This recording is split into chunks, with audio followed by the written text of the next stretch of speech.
Como prefacio, estaba hablando con Samuel Mora, que estuvo ese tiempo en Guampaní en el año 1976. Y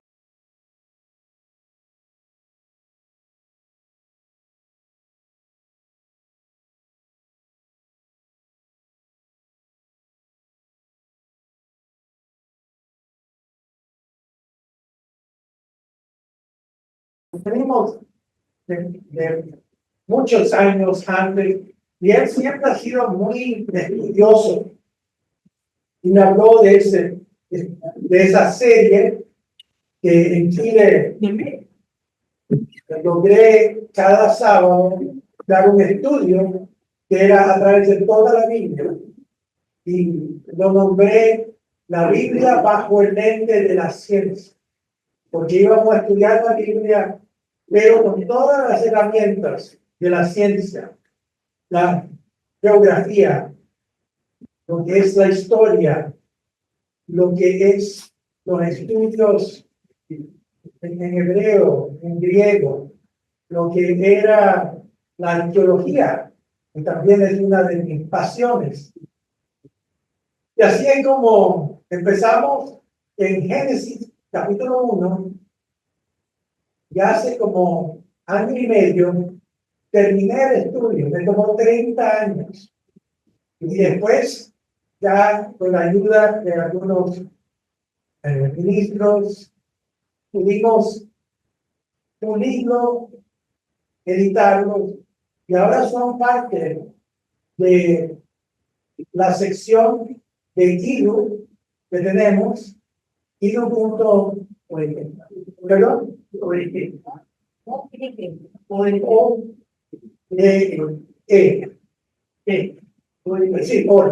Sí, IDU.org.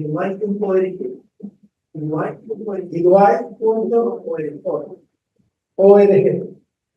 Si van ahí, ese es el sitio de la iglesia en el área hispana, y ahí van a ver todos estos estudios bajo diferentes libros: Génesis, Éxodo, Levítico, hasta Apocalipsis, que lo terminé. Y entonces esos son como un comentario bíblico. Si tienen alguna pregunta alguna vez, pueden ir ahí. Yo quiero compartir 2 capítulos de esa serie de la Biblia bajo el lente de la ciencia. Recientemente revisé de nuevo, que para mí son todos los capítulos fundamentales de toda la Biblia. Si ustedes entienden lo que voy a pasar, y tiene que ver con Romanos capítulo 8 y 9. Y yo tengo aquí los apuntes que, si quieren después fotocopiarlos, con gusto. Pero para mí es impactante lo que Dios revela en estos 2 capítulos, que para mí es como la máxima revelación que un ser humano puede recibir. Y lo hizo a través del apóstol Pablo. Y así es como para mí considero que es un plan de salvación tan grandioso que nosotros no merecemos, pero estamos tan agradecidos que Dios nos muestre este camino. Así que pasemos a Romanos capítulo 8.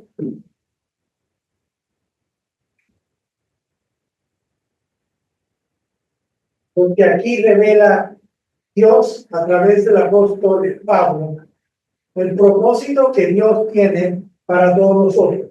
Si quieren un título, el título es Coherederos con Cristo en el mundo de mañana. Coherederos con Cristo en el mundo de mañana. ¿Se puede imaginar un ser humano que quizás viva 70, 80, 90 años y que Dios está ofreciendo ser coheredero con Jesucristo, que es Dios en la carne? Nos eleva a un nivel inconcebible. En ese estudio que yo he mencionado en el libro de Génesis, yo menciono que según la Biblia hay 5 tipos de vida en el universo. La primera es la vida vegetal de las plantas. El segundo es la vida animal. El tercero es la vida humana. El cuarto es la vida angelical y la quinta es la vida divina. Y el ser humano, siendo la tercera categoría, es el único que puede elevarse por encima de los ángeles a ser parte de la familia divina de Dios.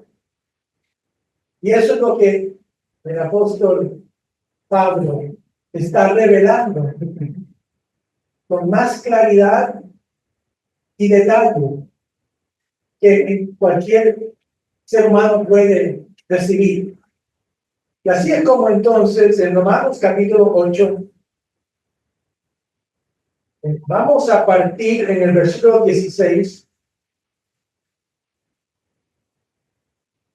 donde Pablo aquí dice, el Espíritu mismo, es decir, el Espíritu en nosotros, el Espíritu mismo da testimonio a nuestro espíritu. Entonces, nosotros como seres humanos estamos compuestos de 3 partes. Se menciona eso en Primera de Tesalonicenses, capítulo 5, versículo 23. Primera de Tesalonicenses, capítulo 5, versículo 23, dice que el mismo Dios de paz os santifique por completo. Es decir, todo lo que somos nosotros, que sean santificados, y todo vuestro ser, espíritu, alma y cuerpo, sea guardado irreprensible para la venida de nuestro Señor Jesucristo. Así entonces tenemos 3 componentes del cuerpo, en la parte donde circula la sangre, es la parte física del ser humano. Después tenemos lo que es el alma, que tiene que ver con la vida. Igual que puede haber un cuerpo muerto, hay un cuerpo vivo. ¿Por qué? Porque el cuerpo vivo, donde circula la sangre y todo, donde está activo. Entonces, el alma es lo que le entrega a uno la vitalidad física. Y después tenemos el espíritu, que es lo que Dios pone en nosotros, que se llama el espíritu en el hombre, que nos da identidad, nos da inteligencia, nos hace superior a los animales. Lo puedo comparar con uno de estos, pongámosle lo que usa la juventud, un celular. El celular también está compuesto de 3 partes principales. El cuerpo del celular está hecho de plástico, contiene todo lo que hay adentro. La batería del celular es equivalente al alma, porque si no tiene batería, el celular está muerto. Entonces hay que recargarlo. Igual que el ser humano tiene que recargar su alma con la comida, con el descanso, para activarlo, mantenerlo vivo. Y el espíritu es la parte del celular que es ese disco duro que retiene la información y capacita el celular para hacer nuestras cosas. Entonces, igual que si no tiene energía, es como no tener alma. Si no tiene el celular mismo no tiene cuerpo. Y si no tiene ese espíritu, no tiene memoria. Y cuando el ser humano muere, el cuerpo ya muere, se descompone, el alma que lo mantenía ya se disipa, pero el espíritu es la memoria de la persona que se retiene, su identidad, su personalidad, lo que es la persona. Eso es lo que Dios va a necesitar en el futuro. Por eso es que aquí en Romanos 8, versículo 16, el Espíritu de Dios en uno da testimonio a nuestro espíritu de que somos hijos de Dios. Que ya estamos en proceso de ser parte de la familia de Dios. Eso no viene del espíritu del hombre, viene del espíritu de Dios, porque es una revelación espiritual, viene de arriba. Y él dice, y si somos hijos, también herederos, herederos de Dios y coherederos con Cristo, si es que padecemos juntamente con Él. El camino de Dios es un camino en que no va a padecer. Por eso es que dice Cristo que no está dispuesto a llevar la cruz, que significa los sufrimientos de seguir a Dios. No puede ser mi discípulo. Uno igual va a tener que defender el camino de Dios y también pasar por sufrimiento.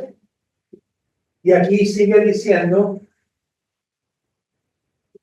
para que juntamente con Él seamos glorificados. La palabra glorificado significa resucitado.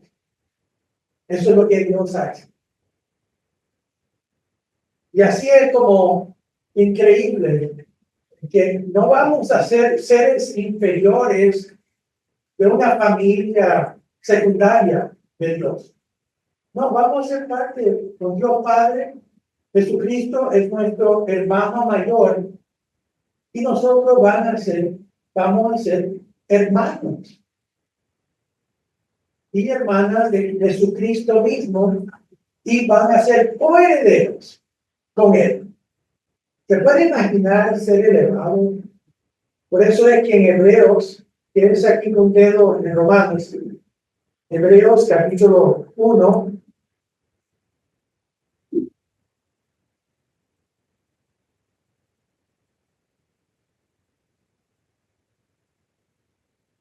aquí dice, Dios hablando de Dios Padre muchas veces y de muchas maneras, en otros tiempos a los padres por los profetas, en estos posteros días nos ha hablado por el Hijo. Es decir, hay una familia a quien constituyó heredero de todo. Está hablando, y por quien asimismo hizo el universo. El universo fue creado por el mandato de Dios Padre, llevado a cabo por Jesucristo.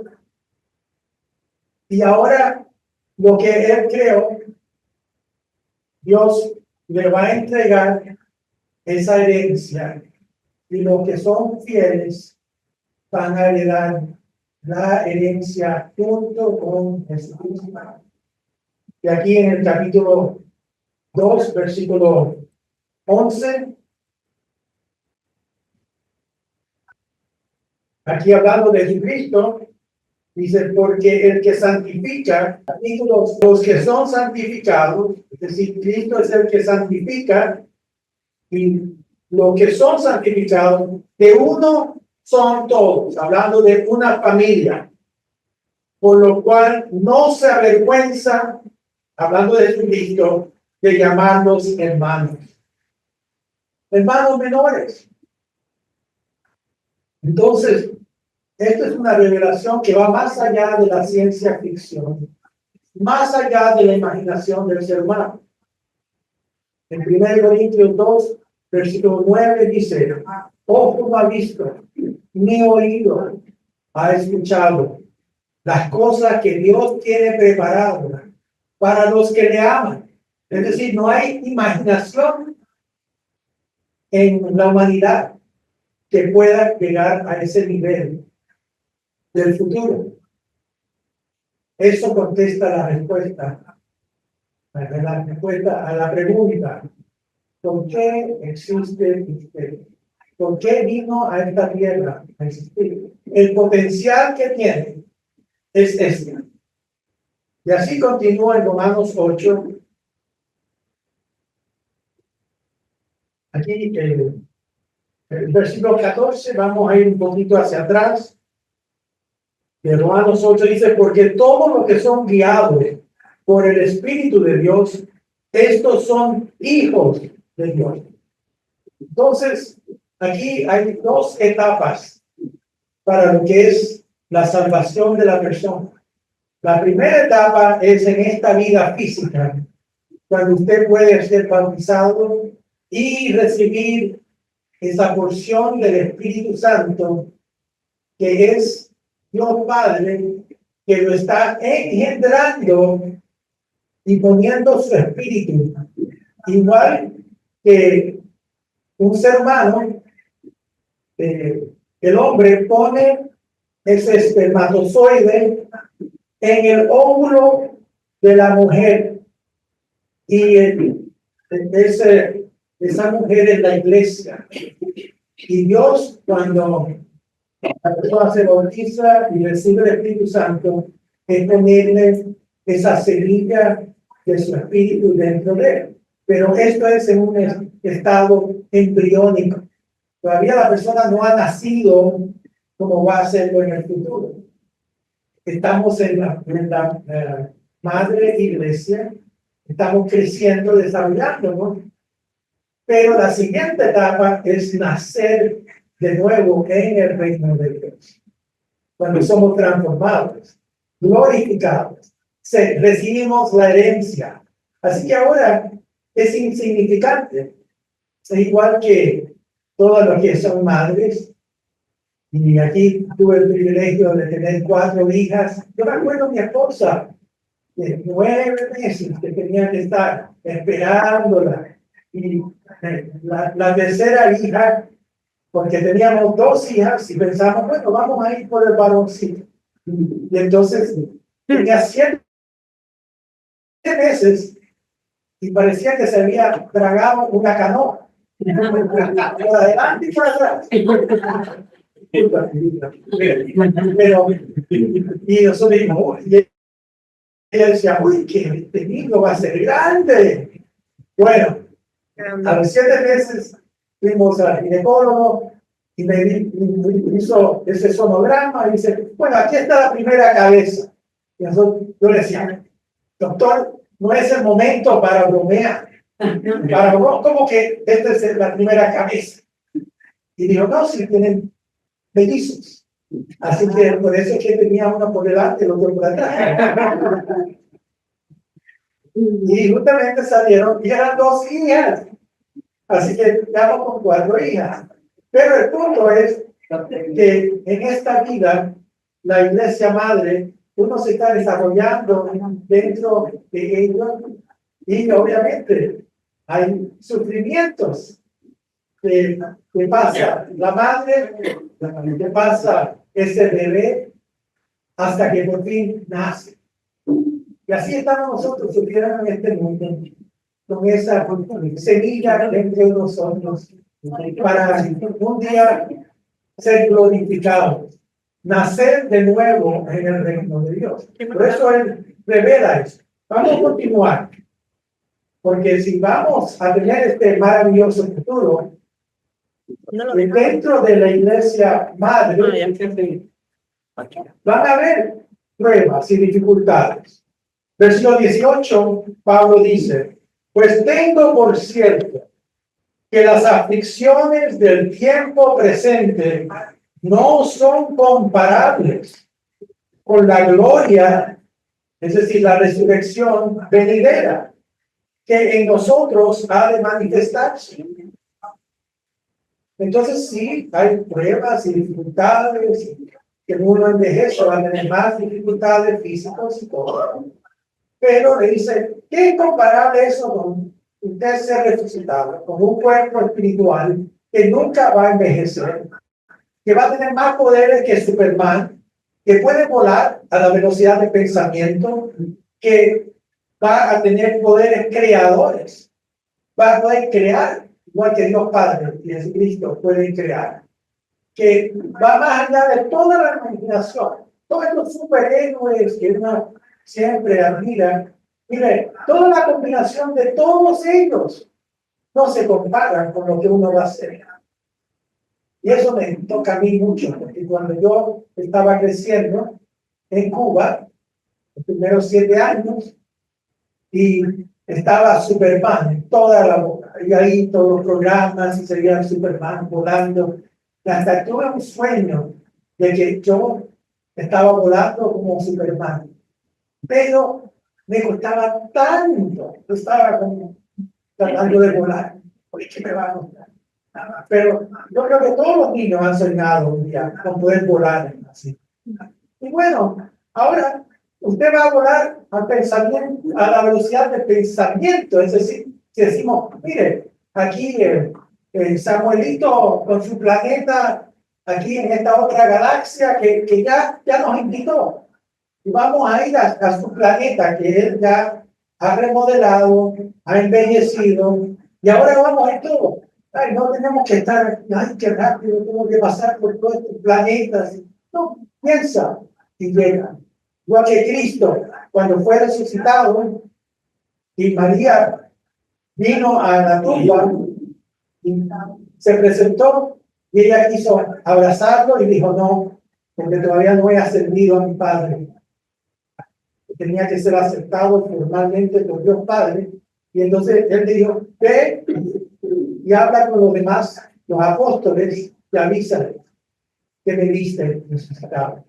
Y en el camino, él se apareció otra vez y ella le abrazó. Él dejó que la abrazara. Así que Cristo subió al tercer cielo y volvió en cuestión de minutos. Esa es la capacidad que vamos a tener en el futuro. Y aquí dice, versículo 19, porque el anhelo, ese deseo ardiente de la creación, la palabra universo, es el aguardar la manifestación de los hijos de Dios. Todo el universo ahora está en estado de deterioro. Y de los 5.830 exoplanetas que se han descubierto en hasta ahora, todos están en estado incompletos, no están listos para ser habitados, pero este universo fue creado para ser embellecido para estos hijos de Dios cuando sean resucitados. Dice el versículo 20, porque la creación fue sujetada a vanidad. Se puede decir a inercia. Todo está como un reloj que se está debilitando, que está perdiendo la cuerda. Dice, no por su propia voluntad, eso es lo que quiere, sino por causa del que la sujetó en esperanza. Es decir, todo fue creado para el futuro, embellecer. Porque también la creación misma, hablando del universo, será libertada de la esclavitud de corrupción. Todo lo que ha producido el pecado, todo lo que ha hecho el deterioro, a la libertad gloriosa de los hijos de Dios. Porque sabemos que toda la creación, otra vez el universo, vive a una, y a una está con dolores de parto hasta ahora. El señor Armstrong describió el universo como si hay una de estas tiendas de muebles que todavía no son acabadas. No sé si acá en Perú tienen tiendas que cortar la madera y todo, pero uno tiene que después pulirla, y ponerle barniz y todo así. Aquí dicen, bueno, así está el universo. No tiene barniz. No está preparado para ser usado en la familia. Pero ahí están todos los sensores, que son las fuentes de luz y de calor. Hay planetas que están girando, pero todavía no están habitados, no están listos. ¿Saben cuánto ha tomado para crear esta Tierra?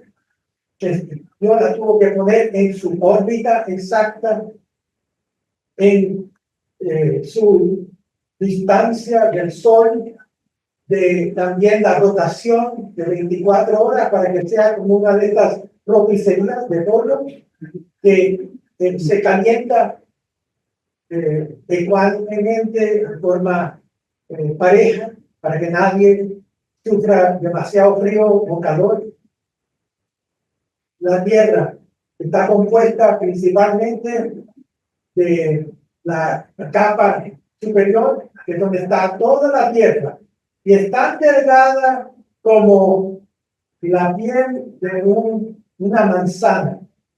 Y dentro tiene después ese magma, que de ahí salen los volcanes con toda esa magma. Y después tenemos en el centro una bola de hierro líquido. Y ese hierro líquido, cuando está rotando, forma la capa electromagnética que protege a la Tierra contra meteoritos, contra los rayos nocivos. Es una obra de relojería esta Tierra. Pero ninguno de nosotros están listos. Pero eso es lo que está guardando el universo. Y aquí dice, versículo 23, y no solo ella, la creación, sino que también nosotros mismos, que tenemos las primicias del Espíritu. ¿De que es una porción nada más? Es como un depósito que Dios nos da para un día darnos la totalidad de ese Espíritu Santo. Cuando ese Espíritu Santo nos forma en seres espirituales, que ya no vamos a querer odiar, no vamos a tener naturaleza humana, no vamos a nunca querer pecar. Y aquí se continúa diciendo, gemimos dentro de nosotros mismos, esperando, que aquí la palabra adopción está equivocada, porque no es que Dios nos adopta como hijos, sino Dios nos constituye. Entonces, es un nacimiento legítimo del engendro, de recibir ese espíritu. Después somos engendrados y somos creados de nuevas criaturas. Dice, la redención de nuestro cuerpo, porque en esperanza fuimos salvos, pero la esperanza que se ve no es esperanza. Es decir, si todo se hubiese llevado a cabo, no hay nada que esperar, ya se realizó. Porque lo que algunos ven, ¿a qué esperamos? Pero si esperamos lo que no vemos, eso es la fe, que todo esto se va a llevar a cabo. ¿Por qué? Porque Dios hace las reglas. Eso es una regla de Dios. Esto es lo que hizo para los seres humanos. Esto ya está establecido por Dios como un hecho. Dice, y de igual manera, el Espíritu nos ayuda en nuestra debilidad. Otra vez, el Espíritu tiene que ver con el Espíritu que Dios nos da. Pues, ¿qué hemos de pedir como conviene? No lo sabemos, pero el Espíritu mismo intercede por nosotros con gemidos indecibles. Es decir, nos ayuda, nos inspira a orar en la forma apropiada. Mas el que escudriña los corazones sabe cuál es la intención del Espíritu, porque conforme a la voluntad de Dios intercede por los santos. Entonces es interesante que Cristo, a través del Espíritu Santo, está en uno, pero también intercede desde el cielo. como nuestro sumo sacerdote y nuestro mediador. Así que Él nos ayuda adentro de nosotros y después por afuera de nosotros. Él intercede con Dios Padre.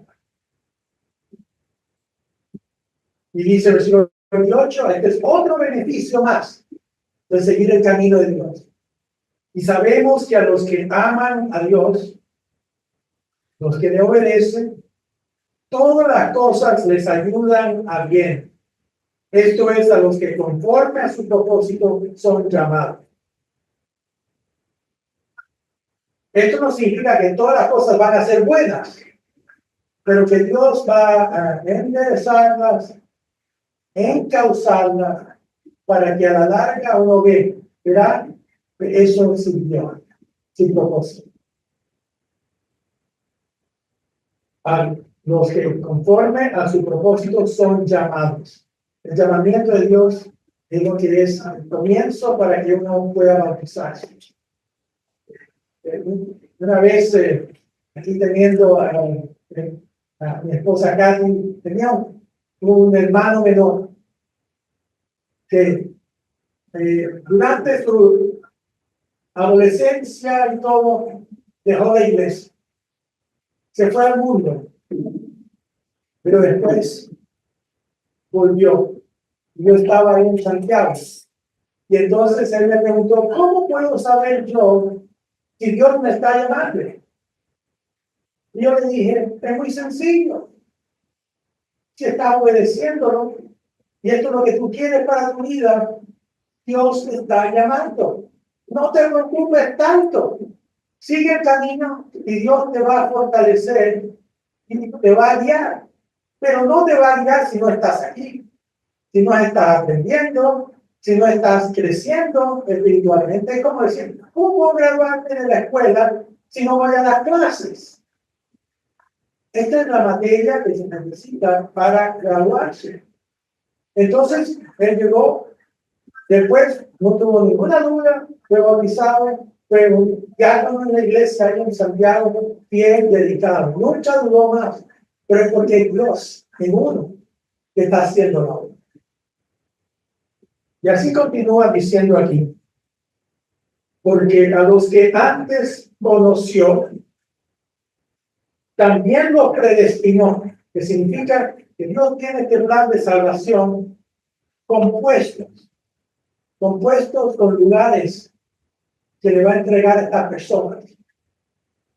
Es como ahora con el presidente norteamericano, igual que aquí el presidente, la presidenta de Perú, que cuando ellos toman el mando, ¿tienen cuánto? En los Estados Unidos son como 4,000 personas que tienen que reemplazar y ahora van a ser los puestos que el presidente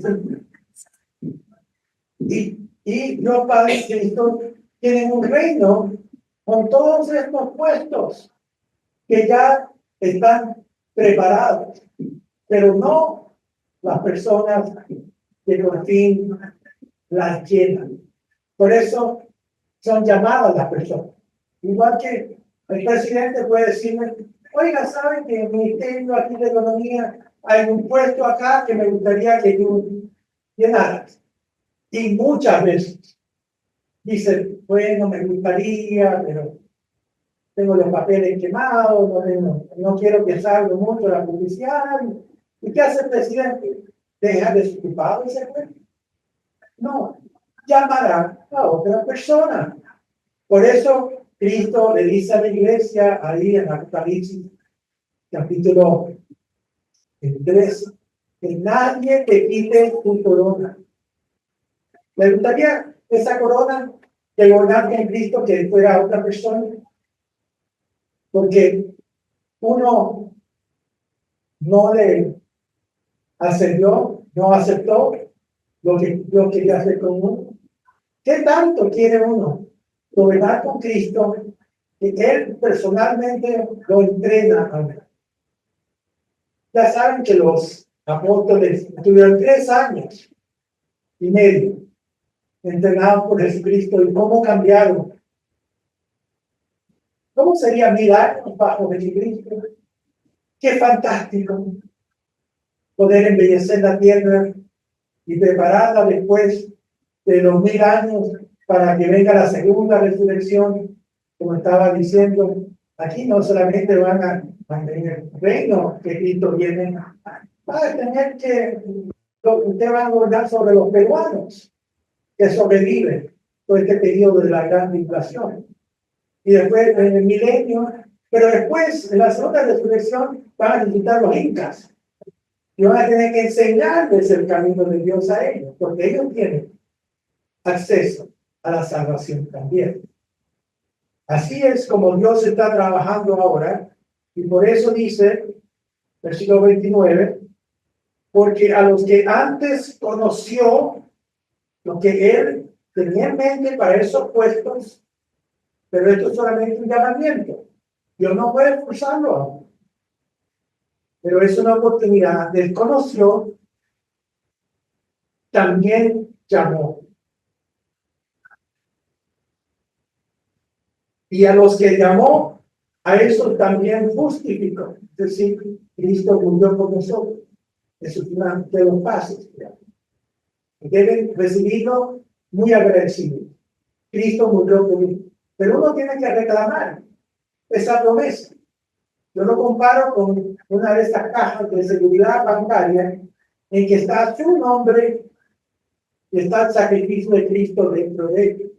Ahora, si usted nunca quiere hacer algo al respecto, ¿usted cree que se va a aplicar? No. Usted tiene que reclamarlo. Eso es lo que se llama por fe. Tener fe en el sacrificio de Cristo. Sí, yo quiero que eso se aplique sobre mi pecado. Y aquí dice que justifica, hace justo esa persona, no por la verdad propia, sino por el sacrificio de Cristo.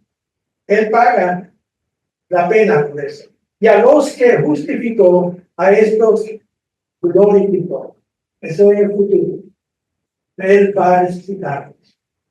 ¿Qué pues diremos a esto? Si Dios es por nosotros, ¿quién contra nosotros? ¿Quién es más poderoso que Dios Padre y Jesucristo? El diablo es un ser insignificante en comparación con Dios Padre, con Jesucristo. Si Dios Padre y Jesucristo están con ustedes, ¿quién puede que es mayor que ellos? Siguiendo dice, el que no escatimó ni a su propio hijo, es decir, él sí entregó a sí, sino que lo entregó por todos nosotros. ¿Cómo no nos dará también con él todas las cosas? Coherederos otra vez. Si él pagó con lo más preciado que tenía, ¿ustedes creen que entregarnos ese reino y ese futuro universo? Para Dios no es gran cosa. Ya pagó con la sangre de su hijo por nosotros. ¿Cuánto no va a quedar que compartamos con su hijo ese futuro reino?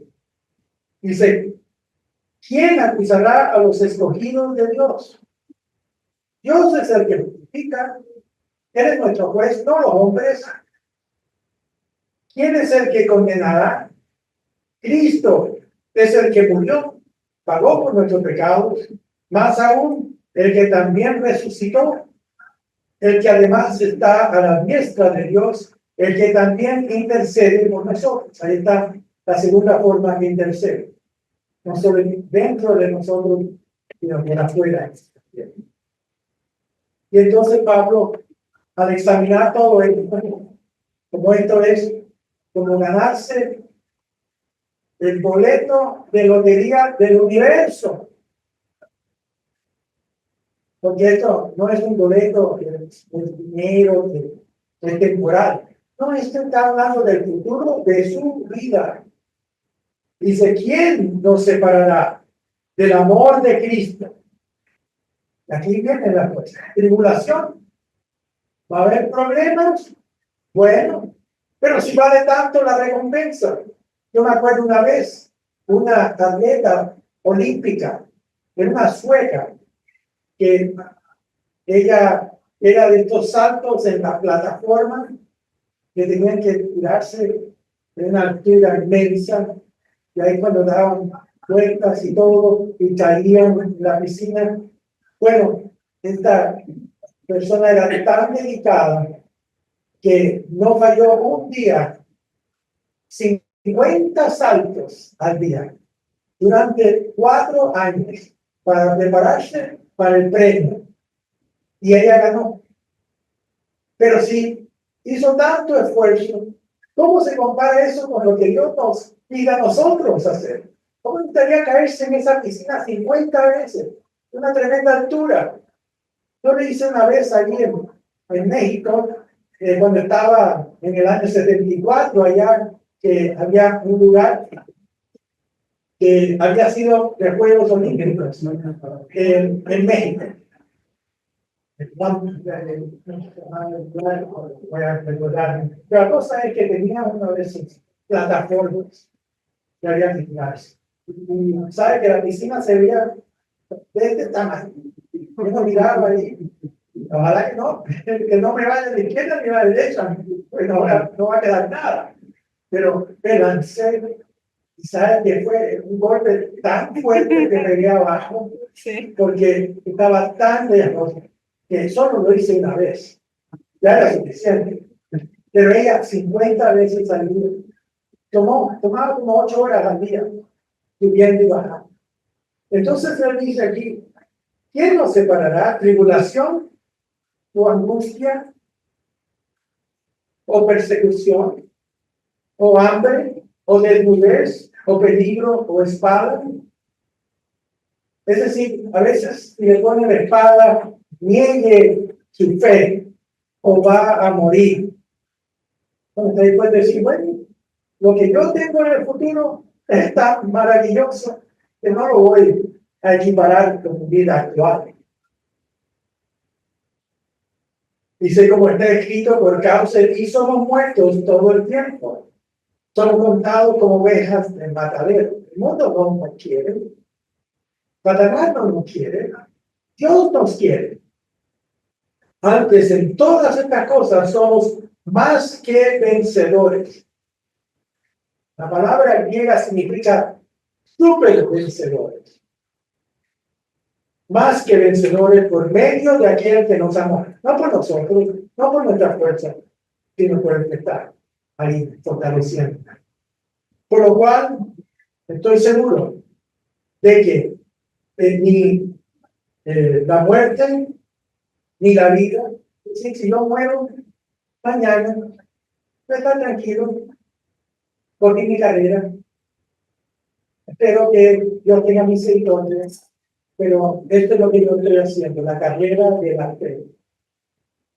Ni la vida, ni ángeles, porque hay ángeles malos que quieren descalificarlo a uno, ni principados también, ni potestades, todos estos ángeles malos, ni lo presente, ni lo porvenir, ni lo alto, ni lo profundo, ni ninguna otra cosa creada nos podrá separar del amor de Dios, que es en Cristo Jesús, Señor nuestro.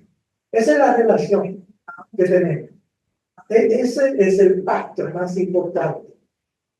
Más allá del pacto matrimonial, el pacto que hacemos en nuestro trabajo, lo que sea. Este es un pacto con Dios y con Jesucristo. Y Dios firma ese pacto de bautismo con la sangre de su Hijo. Y después usted lo firma. Entonces ahí Dios es su compañero y socio a través de la vida. Esa es la oferta que Dios nos hace. Y espero que lo tomemos muy en serio.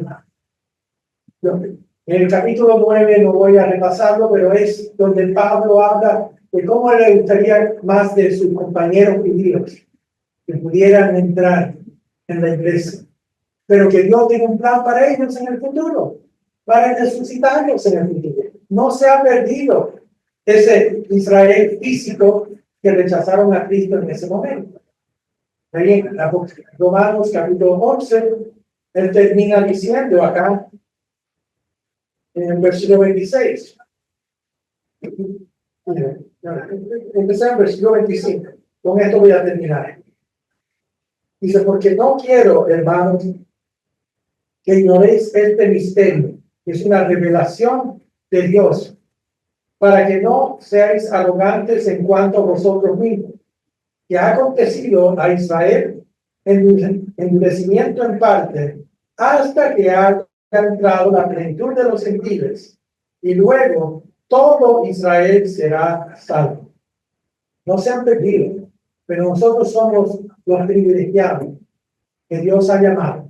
De todos estos millones de personas que hay en Perú, en América Latina, se puede todavía hablar de un grupito, las primicias de Dios, que se preparan para ese futuro rey. ¿Vale la pena? Para mí, sí lo es. Entonces, con esto, mañana estaremos, Dios quiera, con todos ustedes. Y dos más empezarán su marcha hacia ese reino de Dios.